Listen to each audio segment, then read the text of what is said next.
Alright, what is up everybody? This is Alex once again with the next installment of the EOT Newsflash War of the Spark limited set review. These are the blue cards. These are the good cards. Well, my opinion, of course. Before we get started, obviously, go and check out the white cards. Those are already up on the YouTube channel, up on our Facebook page. So that's going to be insane, and the best way to prepare for a pre-release or any limited events is going to be to look at every one of these cards here. We're up to 264 in this set, which is kind of absurd. So let's not waste any time here and jump right into the blue cards here. Quick reminder, on our grading scale, we have a 4-point scale with 2 side categories. Your S are going to be for your sideboard cards that you'll bring in against specific threats. Bs are your build around me's that require a deck to be really built around them to achieve its full potential.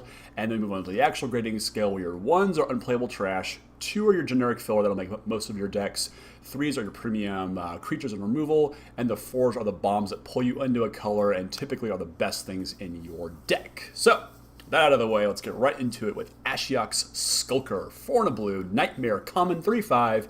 You can pay 3 and a blue to make it unblockable this turn. Now, this is actually pretty powerful stuff here. It's a decent top end for a defensive blue deck that really needs to close out the game quickly. When you have a lot of mana in play, you can just start paying the activation on this one, just smacking in for pretty quick clock, actually.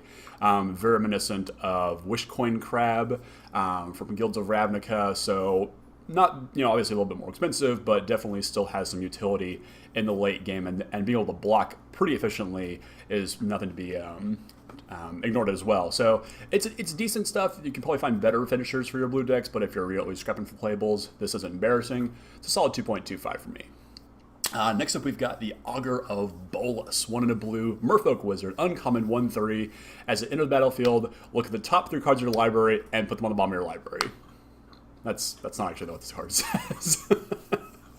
But it's what it does a lot of times. What it actually does is you reveal an instant or sorcery from among those top 3, put it in your hand, and the other 2 go on the bottom of your library. If you guys remember this from M13 Standard, a lot of times it did the former, where you looked at the top 3 cards and just put them on the bottom of your library if you were unlucky, like I got a lot of times with this card. But it is quite powerful. It's really tricky to pull off in limited environments unless you're drafting, and you can really build the deck around Augur and have a mass of instants and sorceries. For sealed, however, it's really, I honestly wouldn't play this card at all, again, unless you've got a surplus of cheap instants and sorceries to play along with this card. So definitely it's a build around me. Once you have those cards, though, in your deck, it probably goes somewhere between a 2.5 to a 3, just depending on the critical mass of spells that you have and the power of those spells. But it's a cool card to see back, and it's going to make an awesome F&M promo as well.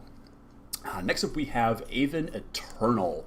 2 in a blue, 2/2 flyer, and when it enters the battlefield, you amass 1, which is our first amass card, which lets you put a +1/+1 counter on an army you control. If you don't control one, create a 0/0 black zombie army creature token first, and then put that +1/+1 counter on it. So it brings itself into play, it makes a 1/1, or it makes one of the other ones bigger. Amass is a pretty cool mechanic to really capture the flavor of the Eternal army arriving on Ravnica.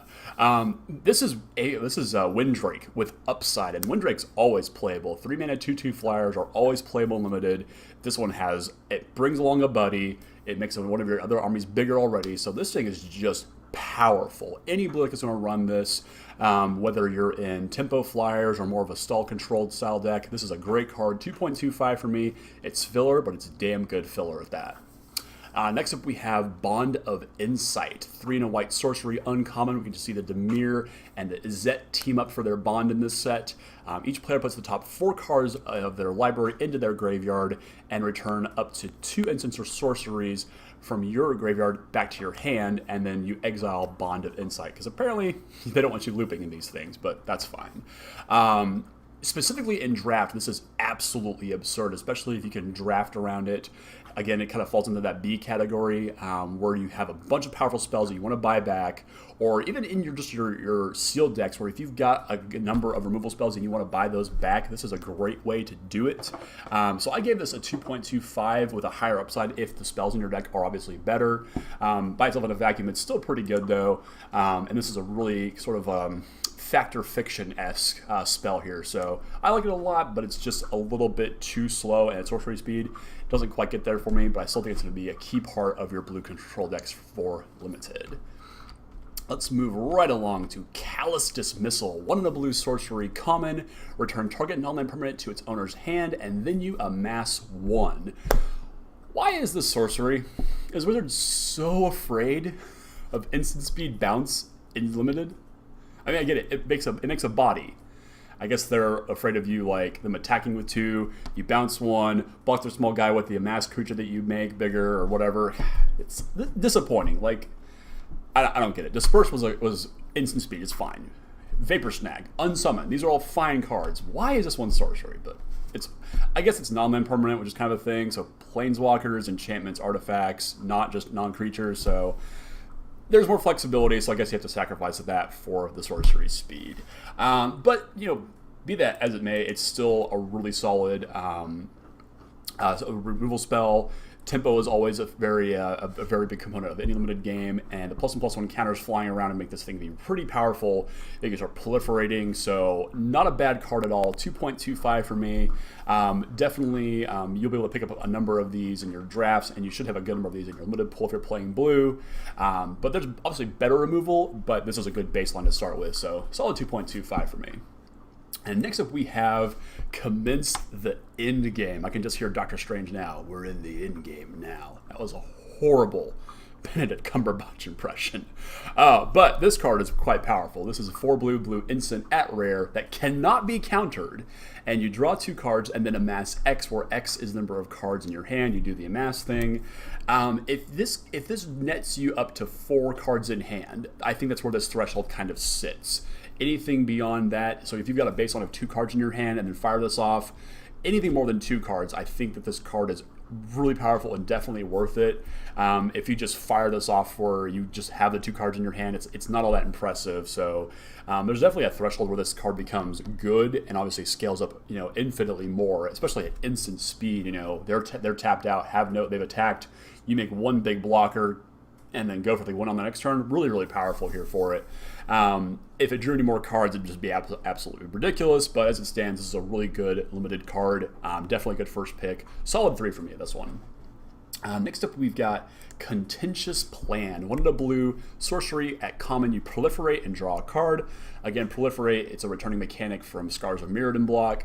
Choose any number of permanents and or players, then give each another counter of each kind already there. So poison counters, +1/+1 counters, loyalty counters, stupid filibuster counters, any kind of counter that a permanent can have on it, you can add more to them with proliferate.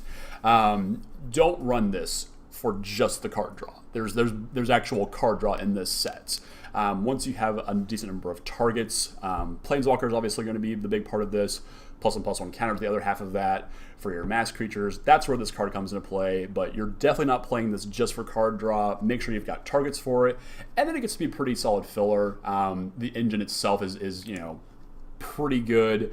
You want to have proliferate, obviously, if you're playing a bunch of counters. So I gave this 1 a 2. I think there's better ways to do that in your pools, but if this is your baseline, it's not a bad place to start. Next up, we have Crush Descent. 3 in a blue, instant at common. Counter target spell unless its controller pays 2, and then you amass 2. Counter spells are always weird and Limited. Cancel is typically considered to be like the baseline of what's playable in Limited for counter magic, because it's always going to catch something. This is really hard to evaluate here. Obviously, we're paying, it's not even Mana Leak. Like, it's double Mana Leak, and you're not even paying 3. So I guess you have to ask, does the amass trigger make up for that deficit? And I don't think it does really. There's other counter spells in this set that I think that are more appropriate. So I don't know if I'm going to be playing a lot of this unless the format is quite slow, and then the grade goes up considerably. It's at a 2 right now for me. But if this is a slow grinding format where players are constantly tapping out to play their threats, then this actually becomes quite playable, and the amass is definitely nothing to scoff at either. So what we can look at here is effectively you're paying 2 mana for a 2/2 or 2+1/+1 counters, and you're paying 2 mana for basically a spell pierce effectively. It's nice that it targets any spell, If it was only like a certain spell, then it'd be a whole lot worse. But right now it's just a 2, but I can definitely see this card going up in evaluation. Next up, we've got the Erratic Visionary. 1 in a blue, Human Wizard, common, 1/3. You can pay 1 a blue and tap it, draw a card, and discard a card. Obviously, this is not Merfolk Looter. You know, I don't think they could put Merfolk Looter into limited ever again. I think the card's probably just too powerful for limited in this day and age. As it sits, though, this is a great, you know, mana sink late in the game to constantly do this, even if you're doing it in your upkeep, to, you know, just keep the card draw coming. The body's decently sized so that it's blocking some of the early creatures. Does get outclassed relatively quickly, but still, you know, pretty solid here. I get a 2.5 just because card filtering in limited is so efficient, and it's definitely one of the ways you're able to win the game very quickly if you can just outclass your opponent's cards. Next up, we have the Eternal Skylord. 4 in a blue gets you a zombie wizard at uncommon. It's a 3/3. As it enters the battlefield, you amass 2, so you do the zombie trick, and then zombie tokens you have flying. That's pretty sweet. This is definitely, I think, all of the zombies, all of the zombie lords at this point that grant either, I think there's double strike, death touch, or flying in this case. There might be another one I'm forgetting all off the top of my head, but each of them is definitely a good starting point for a mass deck. Whether you're going to be in, you know, what are the Grixis color combinations that you need to be to get a mass going. Probably blue black is your best one, but there's, you know, definitely a blue-red version of it as well. So whatever direction you go, there is a lord in those colors for you. This is definitely the better one, in my opinion, just because flying is so powerful and limited. So I would easily first take this guy, no problem. He's a solid 3 for me. It costs just a little bit too much, but I think just bringing in a 3/3 and getting a 2/2 along with it, awesome value. Next up, we've got the Lost one. Fibblethip the Lost. 1 in a blue, legendary creature, Homunculus, at rare, 1/1. As Fibblethip enters the battlefield, draw a card. If it entered the battlefield or from your library or was cast from your library, draw 2 cards instead. And whenever it becomes the target of a spell, shuffle Fibblethip into its owner's library. So there's a lot of text here. There's a handful. No, I say handful. There's only 2 cards actually in this entire set that can actually pull off the second trigger, which would actually draw 2 cards entering from your library. So I wouldn't bank too much on that. But as it sits, it's, you know, 1 mana 2, you know, 2 mana 1/1s is nothing all that impressive. The card draw is decent. Your opponent will never target this for you. So you're going to be, you know, stuck doing it yourself. So if you can like pop some +1/+1 counters on this guy, or, you know, maybe, you know, a pump spell or something, there's some value here, obviously. So I wouldn't be too, you know, hell-bent on getting those card draw effects multiple times, but it's a solid 2 here. You know, there's obviously, you know, all kinds of commander nonsense you can do with this guy, but as it sits, Fibblethip is not terrible. Filler at best. It's a cool flavor win, though, so Fibblethip, glad you're back. Next up, we have the Finale of Revelation. X blue sorcery at Mythic Rare. Apparently, this is the point in the story where Ugin is like, oh, we can destroy the Gem of Becoming and trap Bolas inside a thing or something. I don't know. But this card is actually quite powerful. You draw X cards, and if X is 10 or more, instead shuffle your library, your graveyard into your library, then draw X cards. Untap up to 5 lands, and you have no maximum hand size for the rest of the game. So you will never get to 10. 12 mana in limited is quite unattainable. Like, I just don't think it's going to happen.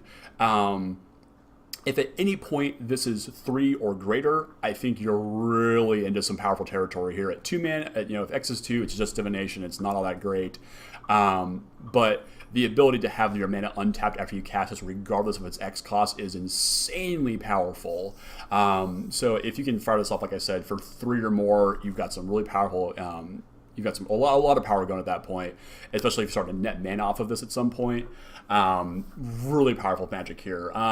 Be that as it may, you know, you've got to have cards that are worth drawing. So this is somewhere around a 2.5 for me. If this is a slower format and you've got a really powerful deck full of a lot of, you know, cheap instants and sorceries and some real bombs, then it goes up in scale, obviously. But as it sits right now, 2.5 for me. I might first pick this one just because it is so damn powerful, but I'll have to see first. Next up, we've got the Flux Channeler. 2 in a blue, Human Wizard, uncommon, 2/2. Whenever you cast a non-creature spell, you proliferate. So this is pretty sweet here. This is definitely something along the lines of a build around me. But if you've got any number of Planeswalkers in your deck, any number of +1/+1 counters on creatures you control, this card can get out of control super quick. Once you've got a couple of those down and you start firing off cheap instant speed removal, bounce spells, counter spells, what have you, this thing can get really crazy very quickly. And I don't think having, like, it's going to beat down a couple times, but most of the time I'm going to keep this thing back and just let it kind of do its thing as it's powering out my counters. But if you've got any number of walkers in your deck, more like 2 or more, this thing gets absurd, absolutely. It's a 2.5 for me, but definitely has more of a build around aspect to it. Without the support for it, it does become a little bit weaker though. Next up, we've got God Eternal Kefnet, 2 blue, zombie god, legendary creature, mythic rare, 4/5. It flies, and you may reveal the first card you draw each turn. That's important, not just your turn, but your opponent's turn. As you reveal it, you draw it and you reveal it. Whenever you reveal an instant or sorcery, copy that card, and you may cast that copy, and the copy costs 2 less. And then it has the god trick where if it is put into the graveyard or exile from battlefield, you put it a third from the top of your library. So this card is unreal in I think more constructed formats where like modern, standard, commander. It's going to be pretty tricky to have something on top of your library that you can always fire off and constantly have an ability to draw cards, aside from on your own turn. But if you've just got, a handful of instants and sorceries in your deck, any kind of removal, even the most expensive ones will get infinitely better just because you're casting these spells effectively for almost, nothing. And it really messes with the timing rules too, so you can start casting your sorceries at instant speed. This card gets pretty nuts after a while. But just on baseline stats, a 4-mana 4/5 flyer is absolutely unreal. And the fact that you can't really kill this, all the better. And if you can untap it this one time and get like 1 or 2 activations off of this, awesome card. 3.5 for me, definitely one of the premier blue threats in this set. Next up, we've got my boy, Jace, Wielder of Mysteries, 1 and triple blue. Ouch. 4 loyalty for a legendary Jace Planeswalker at rare. If you would draw a card while your library has no cards in it, you win the game instead. So this is the Laboratory Maniac effect. It's +1, allows you to put the top 2 cards of a player's library in their graveyard, and then you draw a card. And -8 is draw 7 cards. Then if your library has no cards in it, you win the game. So there's a lot of things going on here. I could easily just see myself playing this and just start plussing it and never looking back, just constantly milling my opponent. It's not a fast clock, but if you've got any amount of just, disruption, removal, counter magic, that 2-card mill is very reasonable. Millstone was an absolute monster in M19 Limited, and Jace plays a pretty good approximation of that. The -8 is cute. Obviously you're drawing cards as you're milling your opponent or milling yourself if you want to try and go for this win. Because if you draw the 7 and there's nothing left, then you just win. Or if you draw 7 and you only have 6 left, you automatically win. So if you can defend Jace for a number of turns, you might be able to pull that off. More than likely, I'm just going to continue to plus and draw a card while milling my opponent, and then maybe the ultimate happens. Maybe the ultimate con happens. But the only downside to this guy is that he's so hard to cast. Like, casting this on 3 off of those 3 blue mana is going to be really difficult unless you've got some fixing in your deck, which is in short supply this set. Very powerful, and I think they had to cast him, or they had to cost him as such, just so that he wasn't completely deranged. If this is 2 blue, get out. Like, the card just becomes unreal. So awesome stuff. 2.5 for me, only because of that triple blue cost. Next up, we have Jace's Triumph, 2 and a blue sorcery at uncommon. You draw 2 cards, and if you control a Jace Planeswalker, draw 3 instead. So divination, always playable. If you just happen to have the Jace as well, this just gets completely ridiculous. Drawing 3 for 3 mana is a rate that you just don't see often, if ever, in Magic anymore. It's a 2.25. Card draw is always good. It's card advantage is king in Limited, so don't think that you can't play this without Jace. It's automatically playable. It's a 2.25 for me. Really good stuff here. Next up, we've got ourselves a new Planeswalker friend. This is Kasmina, Enigmatic Mentor. 3 in a blue, 5 loyalty for a legendary Planeswalker. Uncommon. Spells your opponents cast that target a creature or Planeswalker you control cost 2 more to cast now. -2 allows you to create a 2/2 wizard creature token, draw a card, and then discard a card. There's a lot to unpack here. With Kasmina. She's one of the few uncommons that I am like wholeheartedly going to just happily first pick in limited draft specifically. Heavily taxing your opponent's removal, generating bodies that generate card advantage. This is a slam dunk of a Planeswalker. This is like a must kill for your opponents because all the removal. Because like, remember, all removal in limited is pretty expensive. Like that is a de facto statement right there. And to tax it at any point in the game just puts your opponent so far behind. The Sphinx of New Prov from Ravnica Allegiance, the blue, white, that makes all things that target it cost 2 more. How many games did you win because that was a thing? I know I won plenty. So Kasmina here is awesome, and I can't wait to see what she does in limited. She's a solid 3 for me, simply because her loyalty has a finite amount. But if you can start proliferating this bad girl, awesome stuff. Next up, we have Kasmina's Transmutation. 1 in a blue aura enchantment, a common enchants a creature. This is very much like Turn to Frog here. Enchanted creature loses all abilities and has base power toughness with 1/1. Yeah, this is solid removal for the most powerful of creatures. It's one of the few ways to answer the gods. Unfortunately, if they were to block with said god, it does not get its replacement ability to go back in its library because it's lost all its abilities at that point. So pretty cool stuff here. Definitely one way to get rid of those big beaters. I'll happily have a couple of these in my blue decks, no questions asked. Next up, we've got Kiora's Dam Breaker. When the enemies flee, bring the sea to them, bring the sea to pursue them, whatever. 5 in a blue, 5/6 Leviathan as it enters the battlefield, proliferates. This card's pretty nuts as well. A lot of the Planeswalkers you're going to be casting in this set are beneath the curve of the Dam Breaker. So any creatures you've got with +1/+1 counters, any Planeswalkers, more than likely able to bring down Dam Breaker and hit a number of targets and just keep the game rolling. If it wasn't, it's a huge finisher too. So this is exactly what your blue decks want to have if you're short on good bombs. This is a really solid one at that, and just the value you can get off of this thing is just absolutely insane.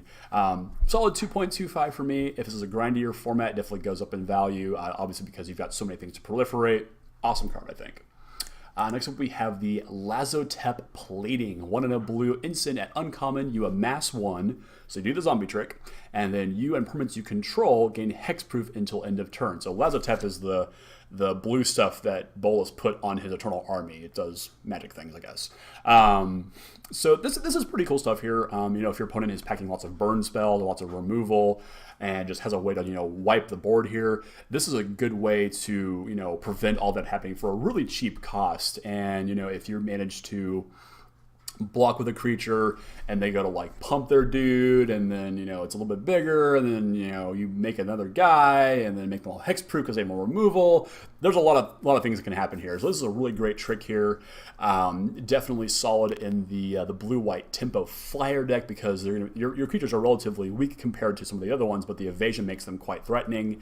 So if you can just punch her a couple of times, make some zombies, maybe you have the flying zombie lord. Heck of a combination here. Solid 2 for me. I need to see this one in action to actually get a good evaluation on this. I expect to be blown up by this at least one time at the pre-release, so hopefully it only happens that one time. Next up, we've got the Naga Eternal. 2 in a blue for a 3/2 zombie Naga. And some flavor text.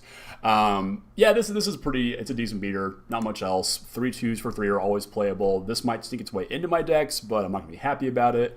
I will definitely be looking for replacements for it pretty quickly. It is what it is though. Solid beater, nothing more than that. Just vanilla good Magic cards. Unlike our next card here, we've got Narset, Parter of Veils. She returns again in her second Planeswalker card. 1 blue, legendary Planeswalker Narset, uncommon, start with 5 loyalty. Each opponent can't draw more than 1 card each turn, and you -2 to look at the top 4 cards of your library, reveal a non-creature, non-land from among them, and put that into your hand. The rest go on the bottom of your library in any order. So this is the Search for Escanta ability.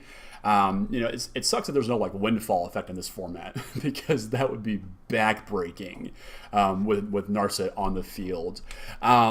Here's the problem with her though. You've got to really build around her before that -2 becomes relevant.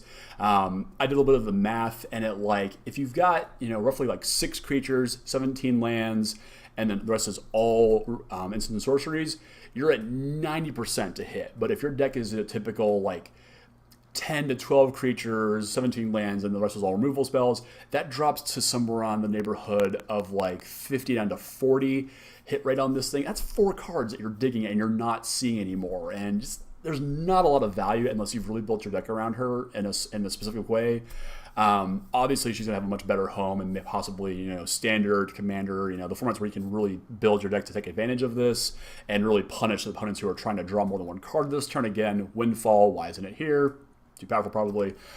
So as you said, she's just a 2 or a build around me. If you've got the deck for it, the pool for it, go for it. Otherwise, I'd leave it on the sideboard.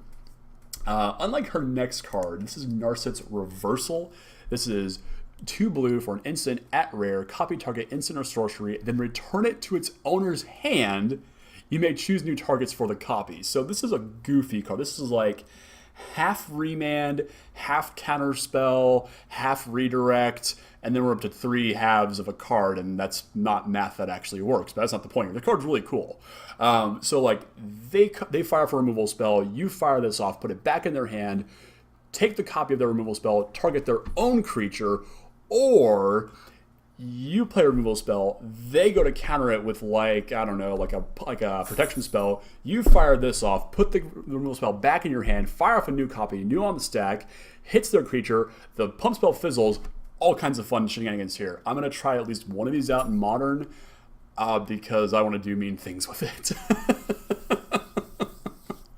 I can just imagine like hitting thought seizes with this, cryptic commands, time walk effects. I mean, there's all kinds of nonsense you can do in Modern with this card. It's probably not good, but this is just the kind of card that I like in all my blue decks. It's so cool. So cool. So it's really tricky to find a spot for this one where it's actually going to be like full power. But there is a decent number of removal and combat spell tricks in this set that I think there's going to be a couple spots where you get to fire this off, and it's going to be some pretty cool action here.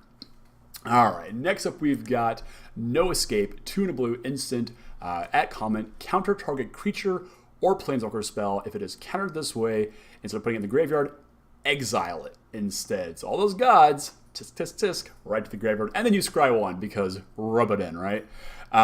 This is awesome because obviously every limited deck is going to have creatures in it. Every limited deck is going to have planeswalkers in it, most likely. Awesome baseline for a blue control deck. I will want to have as many of these as possible. Back up with some removal, and your opponent's going to have just the worst time playing against you. 2.5 for me. I might be overvaluing this a little bit due to my affinity for blue, but that's okay. This card's really cool, and the flavor is just spot on. Next up, we've got Relentless Advance, 3 and a blue, a sorcery. At common, amasses 3, and that's it. That's it. Obviously, this to make one of your other zombie creatures much bigger to make a good attack, but beyond that, it's just decent filler. 4 mana 3/3s are always playable, but don't get too hyped about this card. And there's Smokey in the background. Hi, Smokey. Yeah, zombie beaters are good. 2.25 from me, just filler at this point. Next up, we have the Rescuer Sphinx. 2 blue, blue, 3/2. Sphinx at uncommon. It flies, and as it enters the battlefield, you return a target non-land permanent you control to its owner's hand. If you do, Rescuer Sphinx enters the battlefield with a +1/+1 counter on it. Oh, you control. I was thinking this was bounce on your opponent's turn too. I knew I was missing something. This is actually pretty powerful stuff here. So if you've got any of the creatures with a decent ETB effect on them, maybe a masses, draws a card, any effect that's worth rebuying again, and you get a 4 mana 4/3 beater that flies, awesome power level here. This card is really great. In a relatively weak pack, I could easily see this being first pickable, and then I just look for all those ETB effects just as the game goes on. So this is a really powerful card here, and heck, if I can chain Sphinx into Sphinx, oh boy. That's some value right there I can get behind. I don't know how good that is, but it's still pretty cool. Solid 2.5 for me. Like I said, any ETB effect is worth rebuying. Very, very powerful stuff here. Good flyers all around. Blue-white flyers is always a deck unlimited, so very, very good card here. Next up, we've got one of our few vehicles in this set. I believe there are 3 total in this set. This is the Silent Submersible. Blue, 2/3 artifact vehicle. Whenever it deals combat damage to a player or planeswalker, draw a card and it cruise for 2. I wish this thing had some kind of unblockability. You know, it's silent. Like, if it's silent and they can't see it, they can't block it, right? I'm not wrong here. As it sits, though, this card's, you know, it's a cute card for sure. I'm curious to know who made this. Is this a Demir creation? Is this an Azet creation? Or is it a Simic thing? I need to know who made this because I really like it. It's cool. You know, the mana cost is tricky, unfortunately. Double blue on turn 2 is going to be relatively hard to hit, you know, as the game goes on, though. And by the time that you get it actually played down, it's going to be hard to get this thing through unless you've got, you know, unblockability, pump spells, things of that nature. So unfortunately, it does get outclassed a bit too quickly. But it's some cool flavor, though, and I do like seeing, you know, vehicles that are just kind of unique in this way. We've only ever really seen boats and cars and planes and stuff. So to see a submarine, pretty cool. So yeah, it's neat. I like it. Next up, we have the Sky Theater Strix. 1 in a blue, 1/2 creature bird, common, flying. Whenever you cast a non-creature spell, Sky Theater Strix gets +1/+0 to the end of turn. This one's really cool. I like this guy quite a bit. It's a cheap body, relatively good stats, you know, high toughness flyers, even at 1 power, are definitely, you know, good in the early game.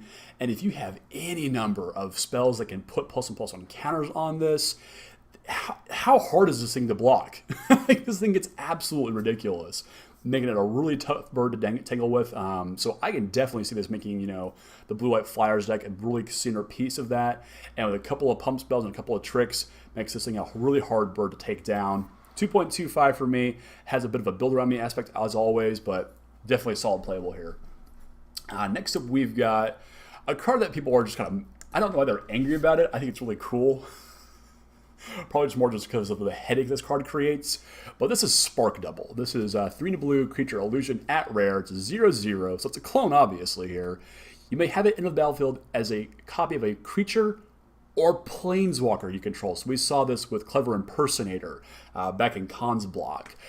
Except it enters the battlefield with an additional +1/+1 counter on it if it's a creature. If it enters the battlefield with an additional loyalty counter if it's a planeswalker, and it isn't legendary if that permanent is legendary. So with the shift to making legendary planeswalkers, this has to be, you know, textually correct here. So if you've got a good creature, make another. If you have a good walker, make another. This card can easily get out of control, especially with the better planeswalkers, the rare, the mythic ones especially.